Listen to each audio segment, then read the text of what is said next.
A very good evening. मैं श्वेता तोमर एक बार फिर आप सभी के बीच शेयर मार्केट को लेकर। तो फ्रेंड्स, जैसे कि मुझे काफ़ी सारे कमेंट्स और काफ़ी सारे सजेशंस ये मिले हैं कि मुझे वाइट बोर्ड का यूज़ करना चाहिए या फिर मुझे अच्छी कैमरा क्वालिटी के साथ काम करना चाहिए। So I agree.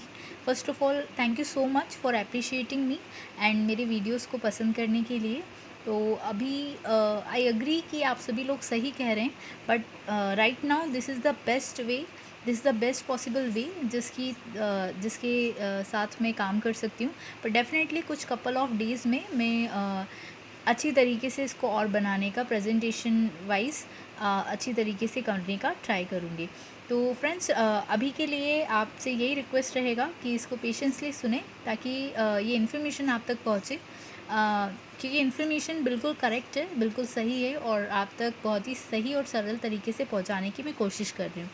तो this is the video about demat account. Friends, आपने डीमेट अकाउंट के बारे में सुना होगा काफ़ी, और आज हम लोग बहुत ही आसानी से इसको समझेंगे कि क्या होता है एक्चुअली डीमेट अकाउंट। जो अगर शेयर मार्केट का नाम आता है तो डीमेट अकाउंट का नाम ज़रूर आता है। तो उससे पहले हम देखेंगे हमारी समरी जो अभी तक हमने पढ़ा है, ताकि आपका एक बार रिकॉल हो जाए और आपको सिस्टमैटिक वे में पूरी लिंक के साथ आप इसको समझ पाएँ। तो फर्स्ट ऑफ ऑल दोस्तों, हमने देखा था कि अगर कोई भी कंपनी है, कंपनी यहाँ मैंने ए नाम दिया है, कोई भी कंपनी या कोई भी पर्सन है, अगर उसको मनी की रिक्वायरमेंट है तो उसके पास दो तरीके होते हैं फ्रेंड्स। या तो वो बैंक के पास जाएगा और या तो वो किसी पर्सन के पास जाएगा या फिर ग्रुप ऑफ पर्सन के पास जाएगा। अगर उसको ज़्यादा पैसों की ज़रूरत है तो वो ग्रुप ऑफ पर्सनस के पास जाएगा, कुछ ज़्यादा लोगों के पास जाके ये कहेगा कि मुझे पैसों की ज़रूरत है, आप मुझे पैसा दो, मैं आपको हिस्सा दूंगा। दोस्तों, वो हिस्से की बात कब करेगा? जब उसको इंटरेस्ट नहीं देना है। अगर वो बैंक के पास जाता है तो उसको इंटरेस्ट देना पड़ेगा। तो हर बार हम बैंक के पास नहीं जा सकते उधार लेने के लिए, क्योंकि इंटरेस्ट काफ़ी ज़्यादा होता है। तो हम क्या करते हैं, हम या तो किसी पर्सन के पास जाएंगे, तो हम उससे क्या कहेंगे, जैसे हमने किसान का एग्जाम्पल लिया था दोस्तों। अगर आपने नहीं देखा हो तो आई सजेस्ट कि आप मेरी पिछले वीडियोज़ देखें, ताकि आपको क्लियर हो जाए कि मैं इस वीडियो में क्या बात कर रही हूँ।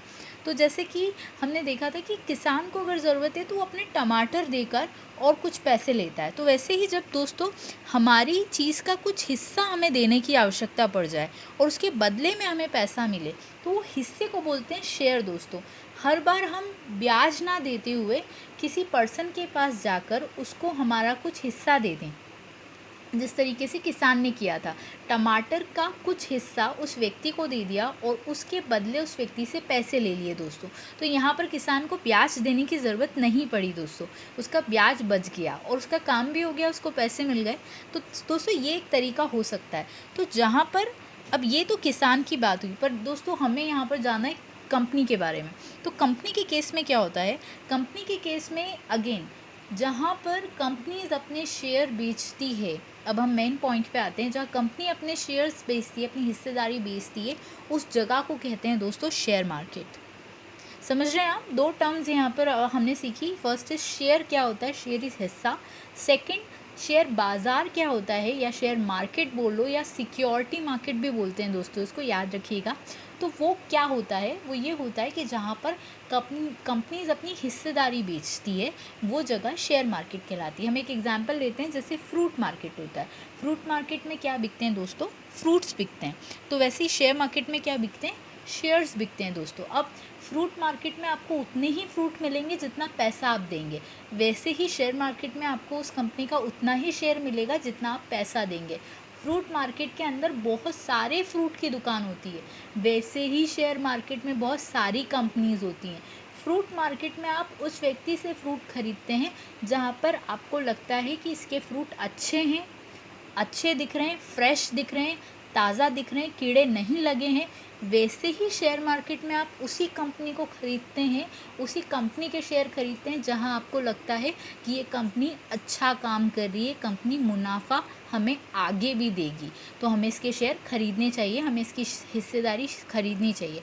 दोस्तों, मुझे ऐसा लगता है this is the best example जो मैंने अभी आपको समझाया है, इससे आपको पूरी तरीके से समझ में आ जाएगा। उसके अलावा दोस्तों, जैसे बायर और सेलर एक टर्म होती है। अब बायर, फ्रूट मार्केट में बायर कौन होता है दोस्तों? हम होते हैं, क्योंकि हम फ्रूट खरीद रहे हैं। और सेलर कौन होता है? वो फ्रूट वो फ्रूट वाला जो हमें फ्रूट बेच रहा है। वैसे ही शेयर मार्केट में बायर कौन हुए? हम, क्योंकि हम शेयर खरीद रहे हैं। और सेलर कौन हुआ? वो कंपनी जो हमें शेयर बेच रही है। दोस्तों हमने 4 टर्म्स सीखी यहाँ पर। पहला शेयर, दूसरा शेयर मार्केट, तीसरा बायर और चौथा सेलर। 5वीं टर्म होती है दोस्तों शेयर होल्डर। शेयर होल्डर क्या होता है दोस्तों? अगर मैंने फ्रूट खरीद लिए और फ्रूट को क्या कर रखा है मैंने, खरीदने के बाद मैंने होल्ड किया हुआ है, उसको, उस पर मेरा अधिकार है, तो मैं क्या हो गई? उस फ्रूट की होल्डर हो गई। वैसे ही शेयर खरीदने के बाद उस शेयर पे मेरा अधिकार है, क्योंकि मैंने उसकी प्राइस कंपनी को देकर उसे खरीदा है, तो मैं क्या हो गई? उस शेयर की होल्डर हो गई, दैट इज़ शेयर होल्डर। तो दोस्तों यहाँ हमने 5th टर्म सीखी, दैट इज़ शेयर होल्डर क्या होता है। तो अब अगर आगे आपको ये टर्म सुनने को मिले तो आप कंफ्यूज मत होइएगा, ये बहुत ही बेसिक तरीके से मैं आपको समझाना चाह रही हूँ। उसके अलावा दोस्तों हमने यहाँ डिमांड और डिमांड की, हम एक टर्म है डिमांड, उसके बारे में बात करते हैं दोस्तों। यहाँ पर एक चीज़ है, क्या शेयर का भाव हमेशा एक जैसा रहता है? नहीं, शेयर का भाव हमेशा एक नहीं होता दोस्तों। जैसे फ्रूट मार्केट में मैंगो का भाव हमेशा एक जैसा नहीं होगा, कभी 80 रुपये किलो होगा, कभी 150, कभी 200, और कभी अगर डिमांड ज़्यादा है तो 250 भी हो सकता है दोस्तों। 250 रुपये का 1 किलो भी हो सकता है। उसी तरीके से शेयर मार्केट में शेयर का भाव एक जैसा नहीं होता दोस्तों। अब यहाँ पर अगर एक फ्रूट सेलर आपको 100 रुपये में दे रहा है, हो सकता है आगे चल के आपको दूसरा 80 रुपये में दे रहा हो। उसी तरीके से कंपनियों के शेयर के भाव भी अलग अलग होते हैं दोस्तों। डिटेल में बाद में समझेंगे, अभी आप ब्रीफ समझिए। तो ये हमने समझा। उसके बाद दोस्तों हमने बात की था सेक्टर्स के बारे में। दोस्तों इस पूरे शेयर बाज़ार में बहुत सारी कंपनीज़ है दोस्तों, हज़ारों में कंपनियां हैं, इंटरनेशनल, नेशनल, सभी तरह की। अब अगर हम बात करें तो सेक्टर वाइज अगर हम बात करें तो सेक्टर में बैंकिंग सेक्टर है दोस्तों, जहाँ पर बैंकिंग से रिलेटेड सारी कंपनीज़ हैं। उसके अलावा फ्रेंड्स हम अगर बात करें तो ऑटो सेक्टर्स की कंपनीज़ हैं, आईटी सेक्टर जिसमें हम बोल सकते हैं टेक महिंद्रा हो गया। उसके अलावा फाइनेंस सेक्टर में बजाज ऑटो फाइनेंस आपने सुना होगा। उसके बाद एफएमसीजी दोस्तों सबसे फेवरेट सेक्टर है दोस्तों। मैगी हुआ, बिस्किट्स हुआ, जितने भी कंज्यूमर से रिलेटेड सेक्टर्स हैं ना, जिसमें जितने भी कंज्यूमर से रिलेटेड कंपनीज़ हैं, वो सब एफएमसीजीज में आती हैं दोस्तों। बहुत ही ब्रीफ और मुझे लगता है कि this is the easiest way to explain. ये बहुत ही सरल तरीके से मैं आपको समझा रही हूँ। अगर आपको लगता है कि कोई कन्फ्यूज़न है तो मुझे कमेंट बॉक्स में बताइएगा। उसके अलावा दोस्तों होता है मार्केट कैपिटलाइजेशन। मार्केट कैपिटलाइजेशन मैंने आपको ये समझाया था, एक्चुअल वैल्यू ऑफ कंपनी। कोई भी कंपनी की अपनी खुद की वैल्यू को बोलते हैं दोस्तों उस कंपनी की कैपिटलाइजेशन। और जब ये मार्केट में आ जाती है, जब वो कंपनी मार्केट में आ जाती है तो उसको कहा जाता है मार्केट कैपिटलाइजेशन। दोस्तों अगर आपको इसको डिटेल में समझना है कि मार्केट कैपिटलाइजेशन क्या होता है तो आई सजेस्ट कि आप मेरा वीडियो रेफ़र करिए। उस वीडियो में आपको बहुत अच्छे से मैंने एक्सप्लेन किया हुआ है हिंदी और इंग्लिश दोनों में कि कैसे होता है मार्केट कैपिटलाइजेशन। उसके अलावा दोस्तों हमने इम्पॉर्टेंस समझी थी। इम्पॉर्टेंस यहाँ मैंने इसको 4 चीज़ों में डिवाइड किया दोस्तों, इससे आप कभी नहीं भूलेंगे शेयर मार्केट की इम्पॉर्टेंस को। Any time, anywhere, with anything, with plus knowledge. Any time, कभी भी कर सकते हैं फ्रेंड्स। देर इज़ नो बाउंडेशन, कहीं से भी कर सकते हैं। मैंने आपको बताया था यू कैन आप गार्डन में बैठ के भी कर सकते हैं शेयर मार्केट का काम। कोई भी कैपिटल के साथ कर सकते हैं। देर इज़ नो नीड कि आपके पास हज़ारों रुपये होंगे तभी आप शेयर मार्केट में आ सकते हैं। यहाँ प्रिंसिपल हैं, इंजीनियर हैं, डॉक्टर हैं, एक्सपर्ट हैं, तो ही आप आ सकते हैं। बहुत सही, अगर आप में समझ है तो आप शेयर मार्केट में आके अपने पैसे को इन्वेस्ट कर सकते हैं। तो the most important thing is knowledge. Knowledge आपको होना चाहिए दोस्तों, जो मैं आपको दे रही हूँ बहुत ही सरल भाषा में। उसके अलावा दोस्तों आज का हमारा जो टॉपिक है, दिस इज़ द समरी, और आज का हमारा जो टॉपिक है उसको हम ब्रीफ में ख़त्म करने की कोशिश करेंगे, वो है डीमेट अकाउंट। ये समरी के बाद आपको दोस्तों बहुत सारी चीज़ें समझ में आ गई होगी कि शेयर मार्केट क्या है, शेयर क्या है, उसके अलावा करंट वैल्यू क्या होती है, बाय क्या होता है, सेल क्या होता है, ठीक है दोस्तों, शेयर होल्डर्स क्या होते हैं, सेक्टर क्या होता है, कैपिटलाइजेशन क्या होता है। अब हम बात करते हैं कि डीमेट अकाउंट क्या होता है फ्रेंड्स। हम समझते हैं कि डीमेट अकाउंट क्या होता है। डीमेट अकाउंट बेसिकली एक अगेन एक ऐसा एग्जांपल लेते हैं जिससे आप बहुत आसानी से समझ पाएंगे। सो डीमेट अकाउंट का मतलब होता है, हम पहले देखते हैं कि एक अकाउंट क्या होता है, नॉर्मल अकाउंट। तो आप सभी लोगों का अकाउंट होगा, किसी का HDFC में, किसी का PNB में, किसी का एक्सिस बैंक में, किसी का यस बैंक में, किसी का और किसी बैंक में, ICICI बैंक में। तो बेसिकली हम लोग क्यों खुलवाते हैं अकाउंट, क्यों खुलवाते हैं अकाउंट? बेसिकली हम लोग तब खुलवाते हैं जब हमारे पास अमाउंट हो और वो अमाउंट को हमें रखना हो, और इस ऐसी जगह रखना हो। बैंक एक ऐसी जगह है जहाँ पर हम हमारे पैसों को अच्छे से रख भी सकते हैं, साथ ही साथ एनी टाइम उसको विड्रॉल भी ले सकते हैं, है ना। तो इसीलिए हम लोग हमारे पैसे को बैंक में रखते हैं, ताकि हम उसको सिक्योर भी रख सकें, साथ ही साथ कभी भी उसको यूज़ कर सकें इन द सेंस कि कभी भी उसको विड्रॉल कर सके ATM के थ्रू, या बैंक में जाके कभी भी उस पैसों को निकाल सके और हम हमारा काम कर सकें, ठीक है। तो ये हम करते हैं, पहले हम बैंक को ही अच्छे से समझते हैं। तो डीमेट अकाउंट तो आपको विद इन 2 मिनट समझ में आ जाएगा। तो जब हम बैंक जाते हैं तो बेसिकली कोई भी एक पर्सन है, यहाँ पर एक पर्सन है राम। राम के पास कुछ पैसे हैं। अब ये पैसे राम घर में नहीं रखना चाहता है, क्योंकि घर में सिक्योर नहीं है। तो राम क्या चाहता है कि वो अपने पैसे कहीं ऐसी जगह रखे जो सिक्योर भी हो, और साथ ही साथ वो जब चाहे उसे मिल भी जाए। तो वो जाता है बैंक में, क्योंकि बैंक ही एक ऐसी जगह है। वो बैंक में जाता है, बैंक से कहता है कि मुझे ये 10,000 रुपीज़ रखना है। सपोज़ उसके पास 10,000 रुपीज़ है। सो बैंक उसे कहती है ओके फ़ाइन, हम आपका अकाउंट ओपन करते हैं। तो अकाउंट के लिए क्या होते हैं फ्रेंड्स, कुछ डॉक्यूमेंट्स होते हैं। राम को अपना आधार कार्ड, अपना पैन कार्ड, अपनी अगर उसका पिछला कोई अकाउंट है तो उसकी डिटेल्स, वो सब बैंक्स को देनी होती है। उसके बाद कंपनी जो भी बैंक होती है वो देखती है कि राम सही इंसान है या नहीं। अगर राम सही इंसान है, उसकी सारी इन्फॉर्मेशन सही है, उसने जो डॉक्यूमेंट्स दिए हैं वो सही हैं, तो वो राम का अकाउंट अपने बैंक में खोल देती है। ये बेसिक प्रोसीजर होता है दोस्तों, आप में हम सभी इस प्रोसीजर से गुजरते हैं।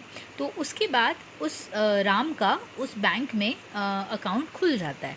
खुलने के बाद वो राम को एक अकाउंट नंबर मिलता है।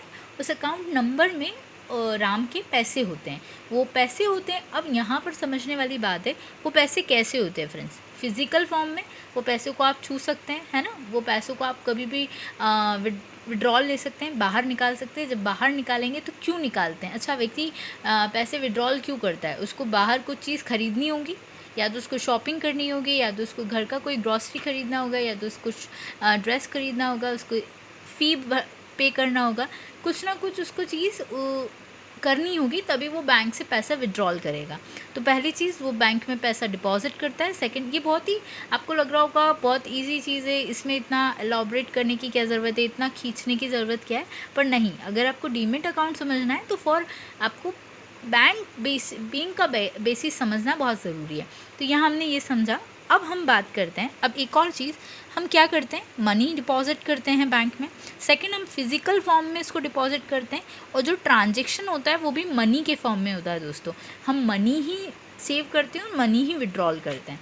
अब मैं आपसे बात करना चाहूँगी कि अगर हमें शेयर को रखना है तो क्या करेंगे दोस्तों। अभी मैंने आपको कुछ समय पहले बताया कि हम शेयर खरीदते हैं, और ख़रीदने के बाद शेयर बेचते भी हैं, ठीक है। शेयर खरीदना बेचना दोनों करते हैं, जैसे कि फ्रूट मार्केट में होता है, ठीक है। खरीदना बेचना दोनों होता है, हम समझेंगे और इसको डिटेल में आगे वाले लेक्चर्स में।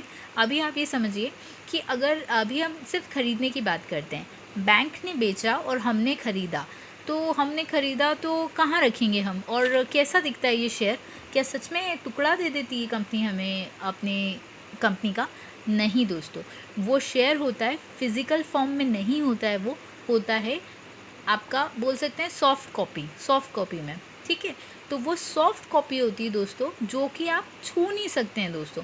वो आपको विजिबल ज़रूर होगी स्क्रीन पर कि आपने 10 शेयर खरीदे हैं, 20 शेयर खरीदे हैं, 50 खरीदे हैं, 100 खरीदे हैं, ठीक है। और अगर सपोज़ एक शेयर 10 रुपये का है और आपने 10 शेयर खरीदे, मतलब आपने 100 रुपये के शेयर खरीदे, तो आपको 100 रुपये कंपनी को देना होंगे। कंपनी आपको 10 शेयर देगी, पर वो शेयर आपके हाथ में नहीं आएंगे। जिससे मनी आपके हाथ में आ सकती है, वैसे शेयर आपके हाथ में नहीं आ सकते। शेयर फिज़िकल फॉर्म में नहीं होते, इलेक्ट्रॉनिक फॉर्म में होते हैं, जो कि कहाँ स्टोर होते हैं दोस्तों? अब कंसेप्ट आता है डीमेट अकाउंट का। अगर आपको पैसे डिपॉजिट करने हैं तो आप नॉर्मल बैंक्स में जाते हैं, और नॉर्मल बैंक्स में मतलब ये भी आपका नॉर्मल बैंक में ही खुलता है। पर जब आप हमने जैसे बात की कि जब हम कोई भी अकाउंट खुलवाने जाते हैं बैंक में, तो हमें मिलता है एक अकाउंट नंबर जिसमें हमारा पैसा सेव होता है। तो ये हमारा सेविंग अकाउंट हुआ फ्रेंड्स। और यहाँ ही अगर हमें इस अकाउंट में क्या सेव होगा, पैसे सेव होंगे हम लोगों के, और पैसे विड्रॉल कर सकते हैं इस अकाउंट की हेल्प से, इस अकाउंट नंबर की हेल्प से। और अगर हमें शेयर सेव करना है तो हमें डीमेट अकाउंट खुलवाना पड़ेगा उसी बैंक में, पर उस बैंक में हमारा सेविंग अकाउंट ना खुलते हुए डीमेट अकाउंट खुलेगा। तो आई होप आप लोगों को ये कॉन्सेप्ट क्लियर हुआ होगा कि डीमेट अकाउंट किस चीज़ के लिए होता है। डीमेट अकाउंट होता है शेयर्स को सेव करने के लिए, और उसके बाद शेयर्स को ही सेल करने के लिए। फ्रेंड्स, अभी के लिए सिर्फ इतना ही। आगे वाले वीडियोस में मैं आपको इसको डिटेल में बताऊंगी कि डीमेट अकाउंट की फंक्शनिंग कैसे काम करती है। अभी के लिए सिर्फ इतना ही, जहाँ पर हमने समरी समझी है और डीमेट अकाउंट बेसिकली होता क्या है तो वो हमने समझा है। तो डीमेट अकाउंट होता है हमारी शेयर्स को सेव करने के लिए।